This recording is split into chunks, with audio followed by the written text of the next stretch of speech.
I've been watching Terry Francona manage baseball teams for as long as I can remember, and I have never seen him this upset, so we're going to break it down in just a moment. What's up, everyone? It's Fuzzy. Welcome back to yet another MLB recap. We do this every single day, so don't be afraid to stick around. Mike Trout is on the verge of making some history. Bichette has been playing like prime A-Rod as of late, and Corey Seager, he finally entered the 30 home run club. Remember, everyone, if you're going to any concerts or sporting events anytime soon, use code Fuzzy on SeatGeek to save yourself 20 bucks off your entire order. And without further ado, let's start talking some baseball. So the trend for the entire season has been if the Mets lose, the Braves lose. If the Braves win, the Mets win. So let's see if the trend continued yesterday. Usually, Chris Bassett is one of the more dependable starting pitchers in baseball, but yesterday, he got jumped by the Cubs of all teams. Ortega popped off. Zach McKinstry hit one 423 feet for a 2-run shot. Then Ortega and Rivas, they made it a 5 spot on some singles. And rookie Javier Assad, he was fantastic. 6 innings, 6 strikeouts against a very good lineup in the Mets. He now has a 2.53 ERA in his first 21 innings pitched. Lindor, he tried to make the comeback on his 23rd home run. He has 92 RBIs as well, but ultimately, Brandon Hughes, he closed it out. We just saw the Mets lose. Let's talk about the Braves. They are facing off against the Giants. Willie Calhoun, he's in the lineup, and he grabbed his first RBI and hit all in the same swing. Gonzalez brought in Estrada, and another run scored on an error in the 5th inning, and good thing they got that 3rd run, because Alex Cobb, after he came out, and by the way, Alex Cobb was fantastic. 7 shutout innings, 7 strikeouts without allowing a single walk. But as soon as he came out, Swanson, he made it interesting. That 2-run double brought it within 1, and the guy who got lit up, I think his name is Zach Littell, he basically threw a tantrum. He was staring and saying weird things at Gabe Kapler, and then Gabe Kapler went into the dugout, brought him down to the clubhouse, and they had a little chat. Now, it ended up being the correct decision to replace Littell because Scott Alexander came in and he got the job done. So the trend continues. If the Mets lose, the Braves are going to lose. Tyler Freeman came into this game 0 for 14 with runners in scoring position to begin his career, and he finally snapped that streak. Austin Hedges, he's been sneaky good lately. He brought in 2 more RBIs, and Steven Kwan made it a huge 4 spot for the Angels, who quite literally have a Hulk.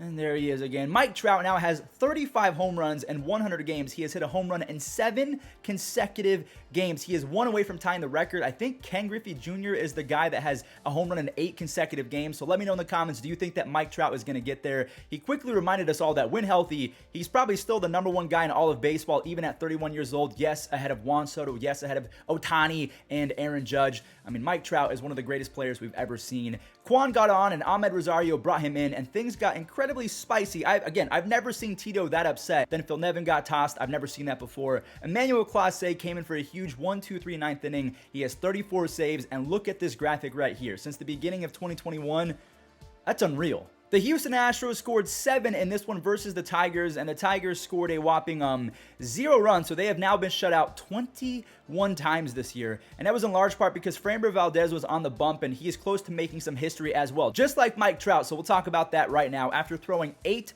shutout innings with a bunch of strikeouts, he went out there for the 9th and came away with a complete game shutout. He had 8 strikeouts, only needed 107 pitches, so he was very efficient. That is yet another quality start. He has now thrown 24 consecutive quality starts, which ties a single season record. He has a 2.5 ERA on the season, and he leads the American League in innings pitched. So the Astros, again, they're showing how mighty they can be. I would not want to face them in a 5 or 7 game series. We had a little pitcher's duel down in Arizona, and it's not going to be easy to stop the Snakes at home because they're usually pretty good at home, but maybe the secret sauce is Corbin Carroll, and he was not in to face lefty Tyler Anderson. So Tyler Anderson, he went 6 shutout, and same with rookie Ryan Nelson. He also spun a shutout, his 2nd consecutive to begin his career. I remember seeing the highlights of his first start and thinking to myself, this guy looks familiar, and that's because I faced him back in the day in high school. So he went to a school called Basic. I went to Sierra Vista, and we played them when they were awful. So Basic, they were terrible, but all of a sudden this Nelson kid came over, and then another guy,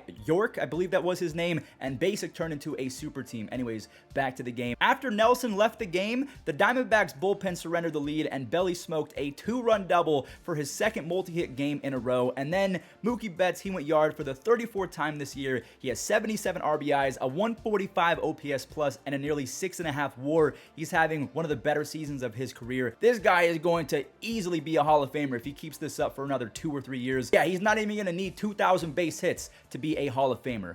Bichette was at it yet again. He was the entire Blue Jays offense in this one, and I think I read a stat that Vladimir Guerrero Jr. and George Springer have a combined 2 home runs over the last 30 games. Obviously, over the last month, Bo has been picking up the slack for his teammates. He has a single in the 4th and then a go-ahead home run in the 8th to save Toronto. Over the last 26 games, he's hitting .371 with 19 extra base hits, 21 RBIs. Jordan Romano came in for his 33rd save, and the Jays actually leapfrogged the Rays for 2nd place in the AL East, and they are tied with the Mariners for 1st place in the wild card. The Pittsburgh Pirates unloaded the cannons yesterday as they went off for 3 home runs. Brian Reynolds hit his 22nd. He has a 118 OPS plus in a down season. That's how good he is. Second-year player Rodolfo Castro launched a 3-run home run, his 8th. His OPS plus is finally at 100, and there's Diego Castillo, who has 11 home runs and 240 at-bats, which is not bad. He just has to figure out the whole getting on base consistently thing. Will Crowe, he finished it off with 2 shutout innings for his 4th save. Starters Glenn Otto and Trevor Rogers both allowed 2 runs in this game, and they didn't let that happen until later in the game, about the 5th and 7th inning. So Miami got 2 in the 5th off of Otto, and rookie Josh Young got it started for Texas in the 7th inning. He has 3 extra base hits in 4 games. He's going to be so good. The score ended up tied after 7, and then a bases-loaded walk in the 8th gave Texas the lead, and Jose Leclerc looks dominant again.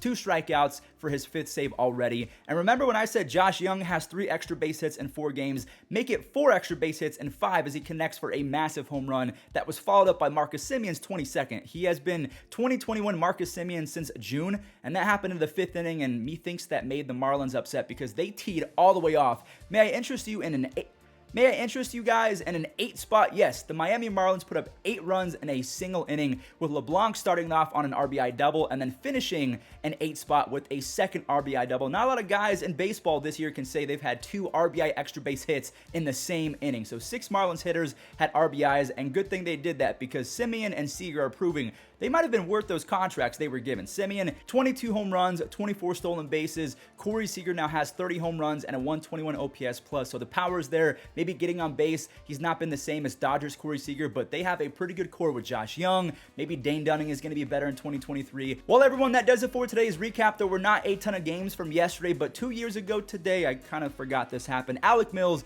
tossed a no-hitter against the Brewers. Again, still can't believe that actually happened. And also, just a quick reminder, for the final month of the season, I will be making a donation to Stand Up to Cancer every time we get a new subscriber. We are going to do it for a 2nd day in a row. Every new sub that we get, we will donate a dime to Stand Up to Cancer. So thank you all so much for watching, and enjoy the web gems. Bounced off of the glove of Anderson. Ricochets the bat, shovels it with his glove, and gets Thomas. Teach instinct. And for Mookie Betts, he realized he only had ground ball with the runner on the go. Bregman bare hands his throw in time. Alex Bregman. There's a line drive. Oh, what a great catch by Greg Allen. Margot with a drive left center. Jackie Bradley Jr. just into the game.